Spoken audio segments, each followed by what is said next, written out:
Welcome to Facts TV News, where everything is true. Bug killed in armed robbery at Westmoreland bar. A farmer is dead and another man injured following an armed robbery at a bar in Ashton District in Westmoreland on Thursday night.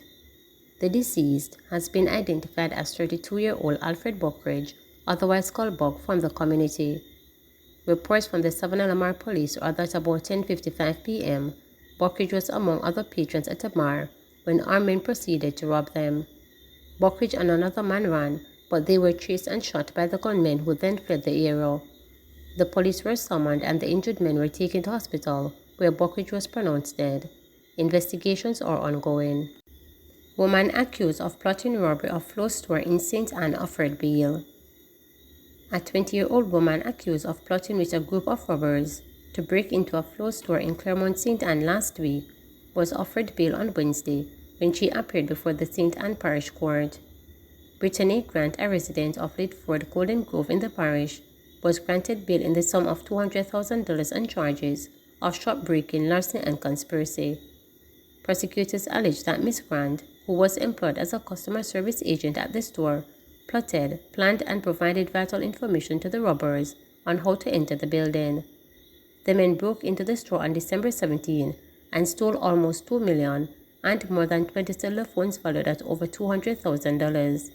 Ms. Grant is jointly charged with 30-year-old Demario Finnegan, a bus driver who was caught in possession of the stolen items. During the bail application for Ms. Grant, defense attorney Oswald Senior Simit argued that his client strongly denied the allegations. He said Ms. Grant gave a detailed statement to the police in the presence of two justices of the peace, explaining how she is acquainted with Mr. Finnegan through her boyfriend and that he had told her he wanted the job at the store, but she didn't take him seriously. Mr. Finnegan was captured with the police intercepted a bus transferring the robbers. Two men jumped from the coaster bus and escaped. The cops recovered the stolen phones in the vehicle.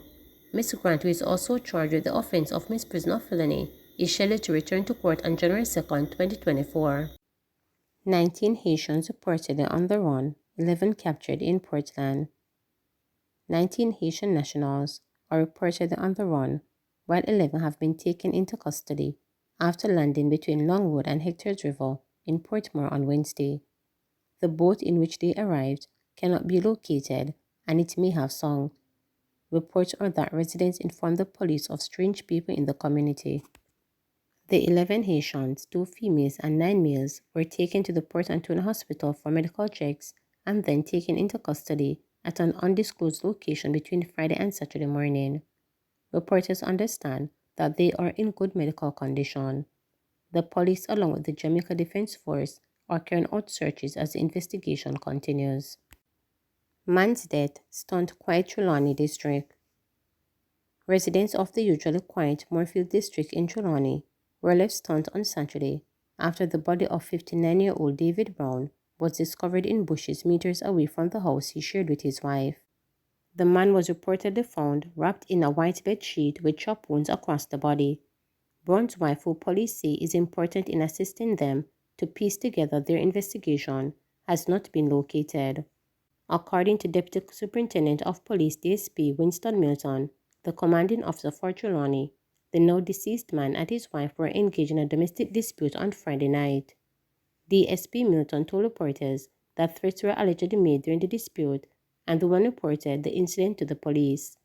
In their bid to squish the dispute, cops visited the couple's home. Mr. Brown and his wife had a dispute last night, after which Mrs. Brown reported a threat made against her at the Wakefield police station. The police responded by warning the now deceased man to not carry out those threats, DSP Milton explained. However, the police were again contacted by residents who reportedly heard a commotion coming from the couple's house on Saturday morning. Sometimes after 7 this morning, residents of the Moorfield community heard screams coming from the Brown's residence and they alerted the police. On arrival, the bloody body of Mr. Brown was found and his wife was nowhere around the house, DSP Milton reported.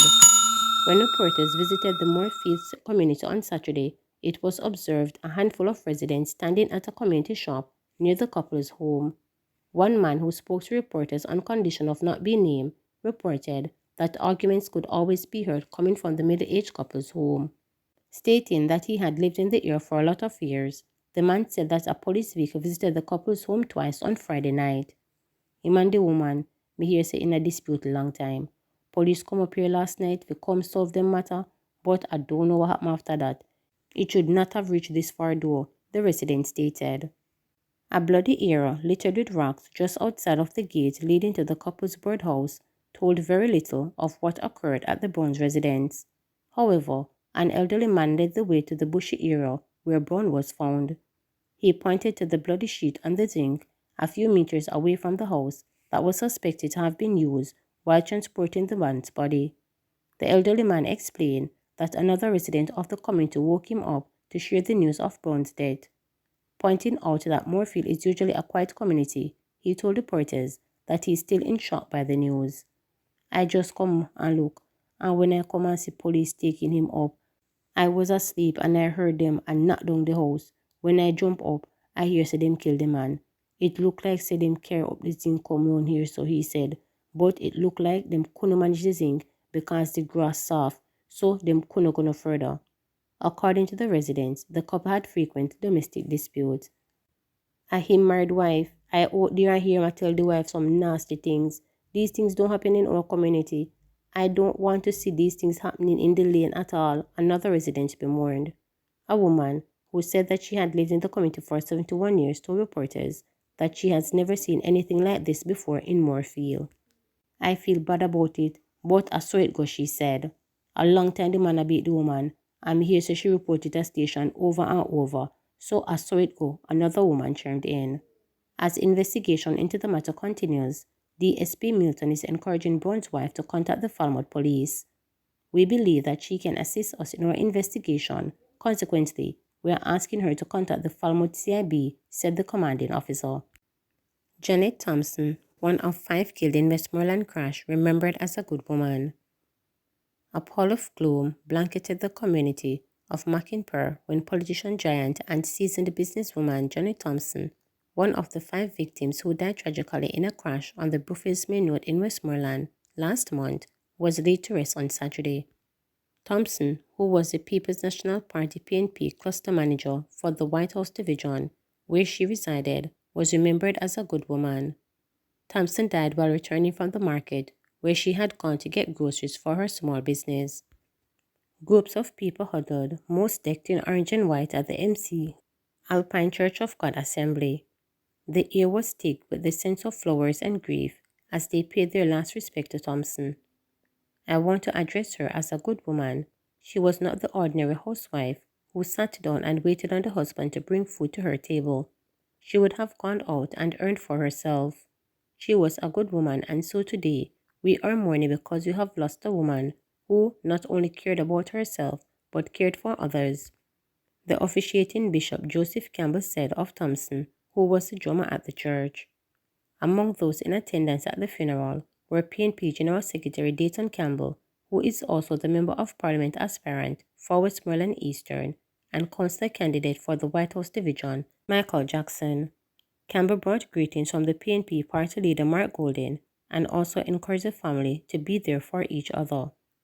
We were saddened when we got the news of the untimely passing of one of our stalwarts, and we want the family to know that you are in our prayers, he encouraged. I know that when persons die suddenly, especially the manner in which Janet died, it will cause some of us to question what is going on, Campbell added. But he said, as the songwriter puts it, Father along will know all about, and if that doesn't bring you comfort, then I want you to listen to the words of Jesus Christ himself, let not your heart be troubled. Jackson described Thompson as a servant. I have lost a friend, a true friend. I've lost a sister, a confidant. I've lost a true comrade.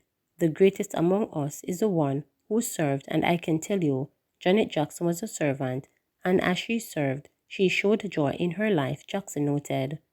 Thompson's daughter, Sabrina Marshall, in reading the eulogy, said her mother was a breadwinner and caregiver and shared the love her mother had for the PNP. She loved the PNP so much that you wouldn't dare mention any other party in her presence, the daughter stated. She revealed that her mother started her entrepreneurial gig while at New Hope Primary and Junior High School. As her parents could not afford to send her off to Manning's High School, after successfully passing the common entrance, which is now called the primary exit profile. But the church got eerily peaceful when the marshal recounted the last day, November 13, and when her mom was discovered to be among the 5 people in a vehicular crash. Marshall fought to hold back the tears as she stepped back and spun her roll. The family members comforted her as she tried to complete the eulogy. Thompson's funeral comes 2 weeks after Delroy Rodney, the taxi operator, who was being charged with 5 counts of causing death by dangerous driving, was granted bail in the sum of $7 million by Justice Courtney Day. The cabby is to return to court on February 22nd of next year. According to police reports, about 3:30 p.m., the taxi with 7 people aboard was traveling towards White House when the vehicle in which it was traveling behind slowed down. The cab driver's Swift collided with a truck that was traveling in the opposite direction and ended up in a tree. 3 of the occupants of the Noah died on the scene, while the other 2 were transported to hospital and later succumbed to their injuries. Please remember to subscribe, like,